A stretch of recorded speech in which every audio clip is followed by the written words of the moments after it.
तो बिहार के विधानसभा चुनाव से पहले क्या तस्वीर बदल रही है?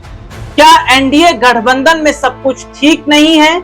और अगर कहा जाए कि क्या एनडीए गठबंधन टूट सकता है, और आखिरकार क्यों एनडीए के जो सहयोगी दल हैं अब वो विपक्ष की तरफ जाते नजर आ रहे हैं? आखिरकार क्यों तेजस्वी यादव के साथ उनकी नजदीकियां बढ़ रही हैं, वो भी ऐसे समय में जब बीजेपी ने ऑपरेशन सिंदूर की सफलता को देखकर तिरंगा यात्रा निकाला?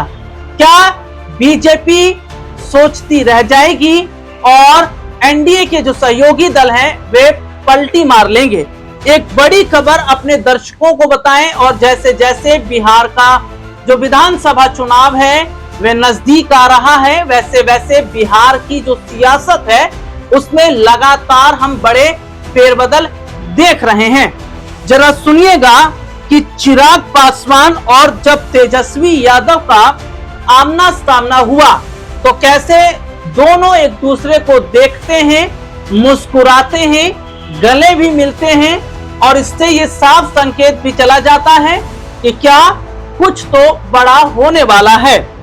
दरअसल नवादा जिले के कोआकोल प्रखंड स्थित पांडे गंगोट गांव में जहां दोनों नेता शहीद मनीष कुमार को श्रद्धांजलि देने पहुंचे थे, इस दौरान तेजस्वी और चिराग इनका आमना सामना होता है। दोनों गले मिलते हैं और गले मिलने के बाद इनके बीच बातचीत भी होती है, और ये बातचीत, इनका हंसना, गले मिलना ये साफ इशारा कर रहा है कि क्या आने वाले समय में चिराग बड़ा खेल करने जा रहे हैं।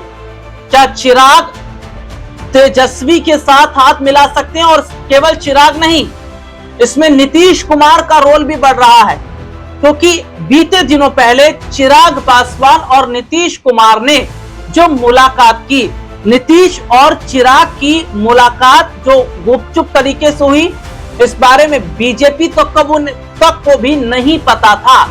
तो क्या चिराग और नीतीश एक साथ पलटने की तैयारी कर रहे हैं? और सबसे बड़ी बात अगर मैं कहूं तो चिराग पासवान ने बहुत पहले एक बड़ा संकेत दिया था। वो संकेत क्या है, जरा मैं अपने दर्शकों को पढ़कर सुनाऊंगा, उसको भी ध्यान से जरा आप सुनिएगा कि क्या बहुत पहले चिराग पासवान ने इशारा कर दिया था। क्या बहुत पहले चिराग पासवान ने यह साफ कर दिया था कि बड़ी तैयारी अब हम कर रहे हैं या कर चुके हैं। और इसके साथ ही देखिए, मैं अपने दर्शकों को बताता हूं कि वो बड़ी खबर क्या थी। हिंदुस्तान ने खबर छापी थी, खबर में लिखा था नवंबर में एक और होली मनेगी, बिहार में एनडीए का माहौल, बोले चिराग पासवान। तो देखिए, देश भर में बीते दिनों कुछ महीनों पहले होली का त्योहार मनाया गया था। इस दौरान जो चिराग पासवान थे वो भी अपने परिवार के संग होली मनाते नजर आए थे।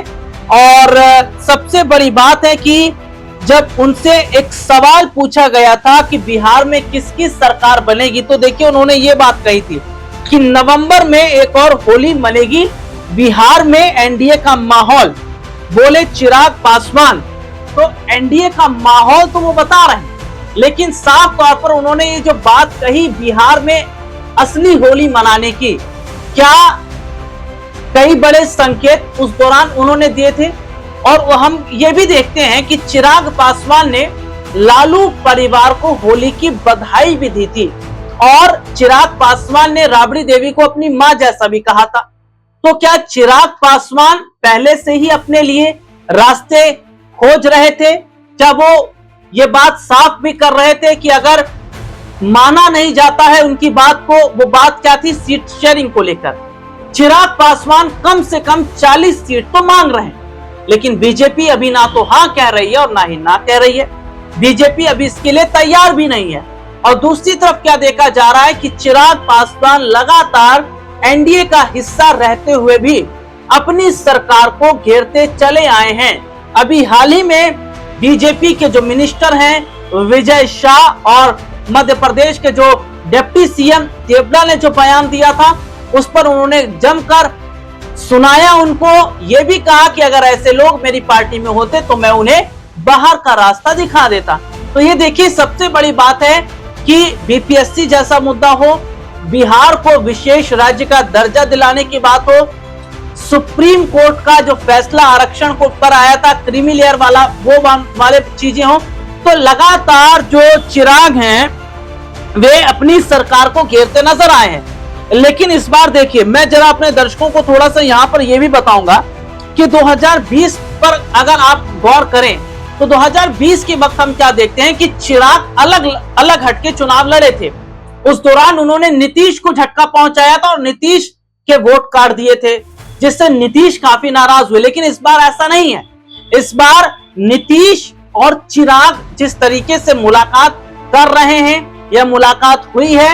हाल ही में इफ्तार पार्टी का आयोजन भी हुआ था कुछ समय पहले, उसमें भी चिराग की पार्टी में नीतीश आए थे। तो ऐसे में देखा जा रहा है कि क्या नीतीश और चिराग जो पलटने की तैयारी कर रहे हैं, क्या अगर वो छोड़ देते हैं एनडीए का साथ तो क्या बीजेपी को झटका लगेगा, और क्या वाकई नीतीश इस बात को बेहतर तरीके से समझते हैं कि चिराग का उनके साथ रहना जरूरी है, क्योंकि चिराग उनके साथ रहेंगे तो वोट नहीं कटेंगे, और चिराग अगर रहते हैं एनडीए के साथ और नीतीश अलग हो जाते हैं तो वोट यहां पर कट सकते हैं। तो ये बात हम देख रहे हैं, यही वजह है कि नीतीश चिराग को लगातार अपने साथ जोड़े हुए हैं। और दूसरी तरफ नीतीश और चिराग की नजदीकियां तेजस्वी यादव के साथ ये बहुत बड़ा इशारा है, क्योंकि ये बात लालू प्रसाद यादव ने कही थी कि हमारे दरवाजे नीतीश कुमार के लिए खुले हुए हैं। तो क्या माना जाए कि बीजेपी यहाँ प्लानिंग कर रही है, उनकी प्लानिंग धरी की धरी रह जाएगी। उधर नीतीश और चिराग एनडीए का साथ छोड़ आरजेडी के साथ चले जाएंगे। अगर ऐसा हुआ तो बिहार में एनडीए को बड़ा झटका लगेगा। और आप ये भी सुनिएगा, बीजेपी के कई नेताओं ने नीतीश को नाराज भी किया है, जिनमें हम देखते हैं कि हरियाणा के मुख्यमंत्री नायब सिंह सैनी का वो बयान, जिसमें वो ये कहते हैं कि बिहार चुनाव सम्राट चौधरी और विजय सिन्हा के चेहरे पर लड़ा जाएगा।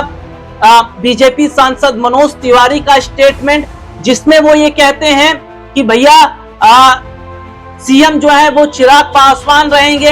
विजय जो सिन्हा है, उन्होंने जो बयान दिया था, सही मायने में अटल जी को श्रद्धांजलि तब मिलेगी जब बीजेपी का सीएम होगा। तो नीतीश पहले से नाराज बीजेपी से चल रहे हैं, और ये बात भी देखी जा रही है कि अगर एनडीए की सरकार बनी तो नीतीश को सीएम नहीं बनाया जाएगा। और नीतीश को अपना वोट बैंक भी बचाना है, अपनी पार्टी भी बचाना है, और साथ ही साथ उन्हें अपने बेटे को लॉन्च भी करना है। तो ऐसे में ये देखा जा रहा है कि नीतीश क्या तमाम चीजों को देख रहे हैं, समझ रहे हैं, और अगर ऐसा है तो क्या इसीलिए नीतीश और चिराग की गुपचुप बैठक, मुलाकात, उसके बाद चिराग का हंसकर तेजस्वी से बात करना, ये बताता है कि बीजेपी सोच भी नहीं रही होगी।